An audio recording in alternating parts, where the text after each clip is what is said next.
In every capital city on Earth, there are two governments, the one you vote for and the one you never see, a silent network of influence hidden behind boardrooms, police badges, and billion-dollar contracts. From Johannesburg to Kiev, from Bogota to Dubai, power has learned how to wear a mask. In May 2025, South Africa's Matlala Commission revealed something extraordinary.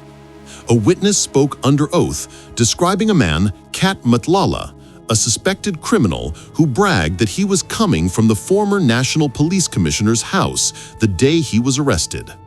A simple sentence, yet it cracked open a question much larger than any case file. Who protects the untouchables, and how deep does this global web of corruption run? Tonight, on Border Files, we dive into the untouchables, power, corruption, and the global shadow state. Because this story is not just about one man or one commission, it's about how the world really works. South Africa, a democracy born from the ashes of oppression, a nation that promised transparency, justice, and equality. But 30 decades later, the dream is shadowed by a different kind of struggle, not against apartheid, but against a systemic capture of power. The Matlala Commission, established to uncover corruption within law enforcement, has become a mirror reflecting a truth seen in many nations, that the line between law and crime can blur and sometimes disappear entirely. Experts call this phenomenon the shadow state, a parallel system of influence where officials, businessmen, and criminals share one common goal: control.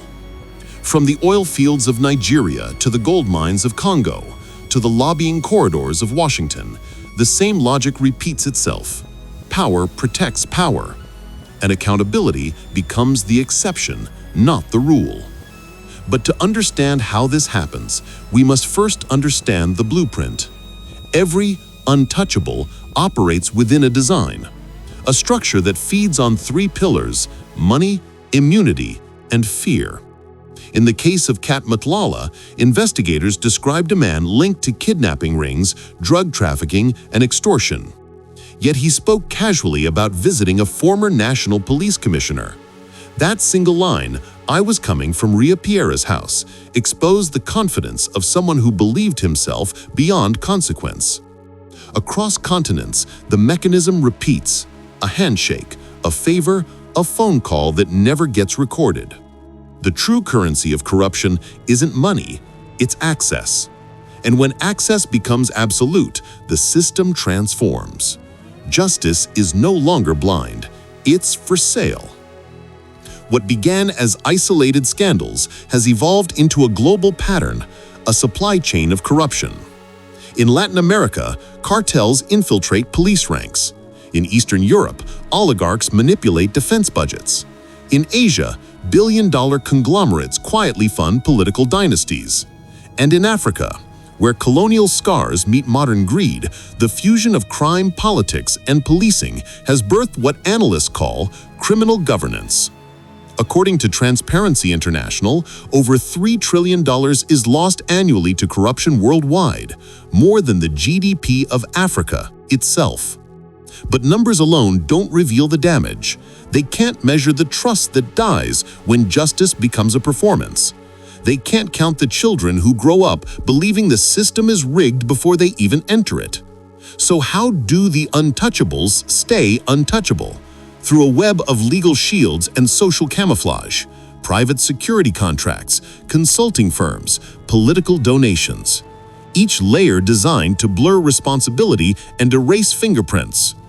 In South Africa, commissions of inquiry have come and gone, each one peeling back another layer of the onion, each one revealing that accountability often stops just before the powerful fall. This is not unique. In Italy, they called it La Cosa Nostra. In Russia, it's the Siloviki. In the US, it's the Deep State. Different names, same structure.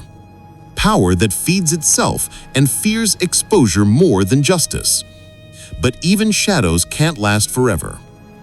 From investigative journalists in Nairobi and Bogota to whistleblowers in Pretoria and Washington, a new resistance is emerging. Technology has become a weapon of transparency. Leaks, blockchain tracking, citizen journalism, tools that strip away the illusion of invincibility.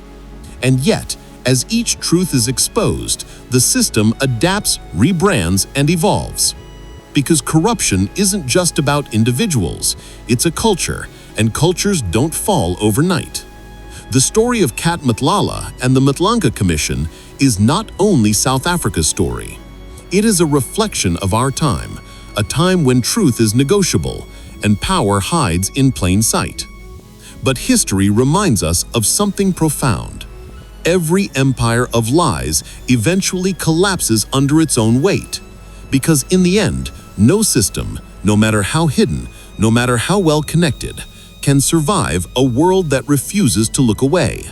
The untouchables may rule the night, but dawn always comes.